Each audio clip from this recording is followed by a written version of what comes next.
What's up, everybody? Toady here from Toady's Toolbox, and I just got home from work. Another day of paradise. It's drizzling out. Luckily, we beat the rain today, but on this little guy, this Stander, we wrecked a bearing today. So I'm going to be showing you guys how to replace the front wheel bearings on these. Now, although it may differ a little bit from model to model, I got extensive experience behind all the ride-on and walk-behinds, and they're all very, very similar. So be it a Bobcat Classic or any type of Skag or any Wright Stander, even the Toros that are coming out now, these will all be very, very similarly constructed. So the first thing you got to do is pop the wheel off. So what I'm going to do is use my little ramp to have the wheel hang off the edge and slide it out. And then we'll move over to my bench and I can show you guys how to tackle this, alright?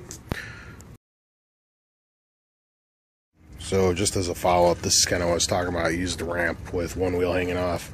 This is one of those do as I say, not as I do moments that I'm famous for. Really shouldn't be doing this, but this is how I like to take the wheels off because these things are heavy and I don't have the ATV jack. So I just kind of use the ramp and unclip it. It'll slide down and then we can get to the wheel and fix this one because this is the bearing that we wrecked. It's all going to be in here. So, alright, I'll knock that out and we'll resume the actual disassembly of the wheel. Just in case anybody's in need of a little 101, here's how you tell. I mean, I see it when I'm standing on the mower, but this shouldn't have any of this play in it. The whole thing's wobbling. It's kind of weird with one hand, because this is quite big on the Wright Standards, but as you can see, there's a lot of jiggle in there. And then upon closer inspection, you can see that the bearings are pretty much completely shot. I do this quite often, so I got a feeling you're going to see all the little ball bearings just scattered about. Whichever ones are still lodged in there, half of them probably fell out. So the first thing you got to do, pretty obvious, but we'll take it a step at a time, is take the through bolt out. This is what's holding everything together. Once this is out, you can get the assembly out.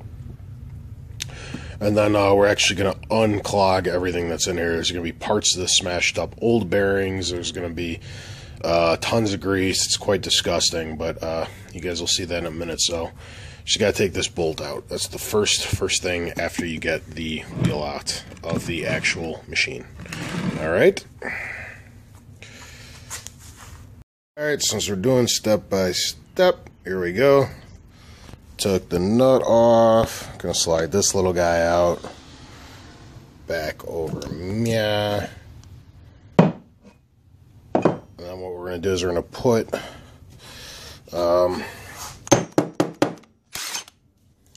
that stuff kind of off to the side. We're gonna need it for reassembly later on. As I said, this is not for the faint of heart. If you're a clean freak, this is one of the messiest things you can do on a lawnmower. Alright, so there you go. There's our old fork. Obviously, we're going to reuse this part later on. And here's all the fun broken stuff. So these are the spacers. You're going to have one on either side. Sorry, I'm not looking through the camera. One of these. Sometimes they're reusable, sometimes not. The new package, which is over here, should come with them. Yep, there they are. These don't usually get affected. You can reuse them, but I mean, you have them, so you might as well put the new ones on. I don't see why you wouldn't, because you can't just buy the bearings usually. For the Wright Standards, for sure you can't.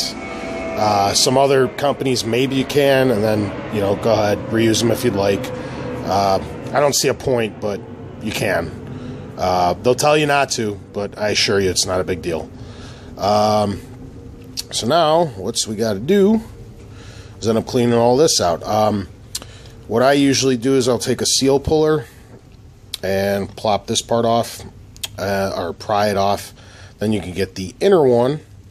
There's going to be like a bigger spacer that goes in between. that actually goes right over here-ish. It's almost the length of the interior of the wheel. Slide that out. You got the bearings on either side. So let me get the seal puller, and we'll take a look further inside. All I'm going to do is, because I need two hands for that, is I'm going to stick it in here, pry upwards, and pull this out. All right. And here you go. As you can see, it's getting emptier and emptier. For those who don't know, this is Tools 101, but this is a seal puller. This is what they look like. That's what you kind of want to use to pry everything out, or at least the initial part. That's part of, where is it? Part of the bearings, the old broken stuff. In here, this is the gross part. You're kind of gonna, ooh, it seems like most of it's gone. Oh, there's a part of it. Part of the bearing. This is all the separation that happens. So, as you can see, I'm starting to fish a lot of little bits and pieces out. I should probably wear gloves for this, but meh. So here's I'm gonna do the whole cleaning section off screen. I just want to get one of the little bearings. They're all up in here, but they are caked against the wall, just so you guys can kind of see what you're trying to fish out. And there it is. Where'd it go? Right there. So they're essentially just cylindrical pieces of metal that are usually lined up in the interiors of this. This is the part that snapped off. You can actually kind of see the little rollers. So it exploded, and that's why you're getting all that wiggle. So I'm going to clean this all up, and then we'll come back to the reassembly. So like I said, it's not a really hard or confusing job. It's just a dirty one. All right, I was actually a little wrong on this one. There isn't a complete center one, but no big deal. It really doesn't matter. In your package, we get, jeez, terrible lighting here. Okay, we got bearing 1, bearing 2, seal 1, seal 2, and a couple of spacers. That's all you need. That's all it is. One goes on either side of everything, and then you're able to put the bolt back through, sit it on that, and you're all done. So the one critical part, so you're not doing this again in a week, is how to pack this entire chamber. This should be pretty damn clean at this point. As you can see, it's got a little grease in there, but you want to make sure everything is out of there. You do have to be a little bit careful. I've never cut myself, but there are going to be little metal shards and whatnot because the bearing exploded. Typically everything's rounded off and smooth and nice, but just as long as you go slowly in there, you'll be able to clean it up, no problems. Like I said, just use caution and use your head. I've never cut myself doing this, ever, but it doesn't mean it can't happen, so just be careful. Once it's all cleaned out, like I said, we can start reassembly, but you do have to pack the bearings. I'm not going to do that on this video. I mean, if you don't know how to pack a bearing, you probably shouldn't be tackling this, but real quickly, what you want to do is you want to make sure every nook and cranny of this is crammed with as much grease as possible before reinserting them, because or else you're going to run into the exact same problem. I typically use Valvoline or Coastal. Ooh, everything's falling over. Awesome. Awesome, awesome, awesome.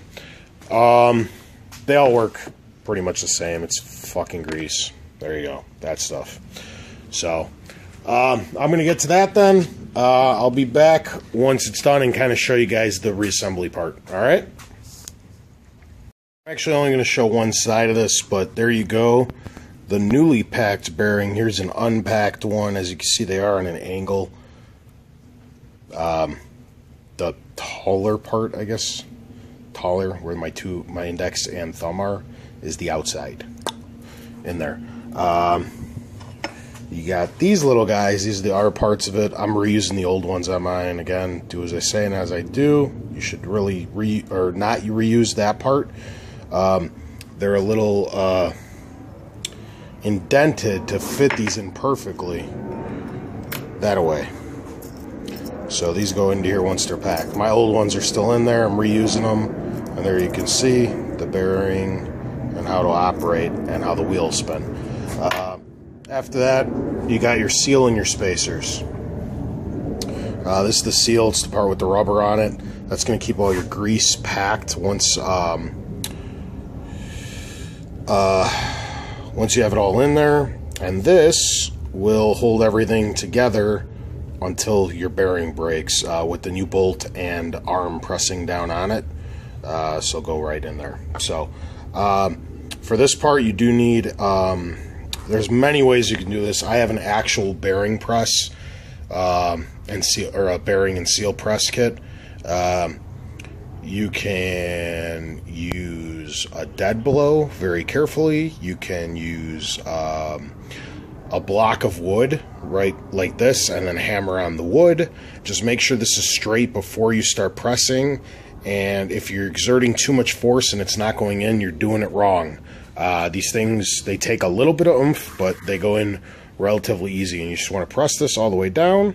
This rubber grommet on the inside is what it's going to keep everything nice and sealed once you refill it through the grease zerk, which is right over here, but that's later on. That's everything after everything's reassembled. I'm not going to show you the other side. I'll come back as soon as this is done, and we will put everything back together. All right. And there you have it. Everything reassembled. You want this flush. You want the bearing all the way seated. It's just the spacer on either side. And now you're just going to put the screw and the fork back on and put it back on your machine. Do not forget, even after you packed the bearings, to grease the zerk. It's going to take quite a bit. You're going to think it's full. It's probably not full. Wait for it to overspill out. Then clean up your mess, and you are all set to go. Hope you guys enjoyed. Thanks for watching.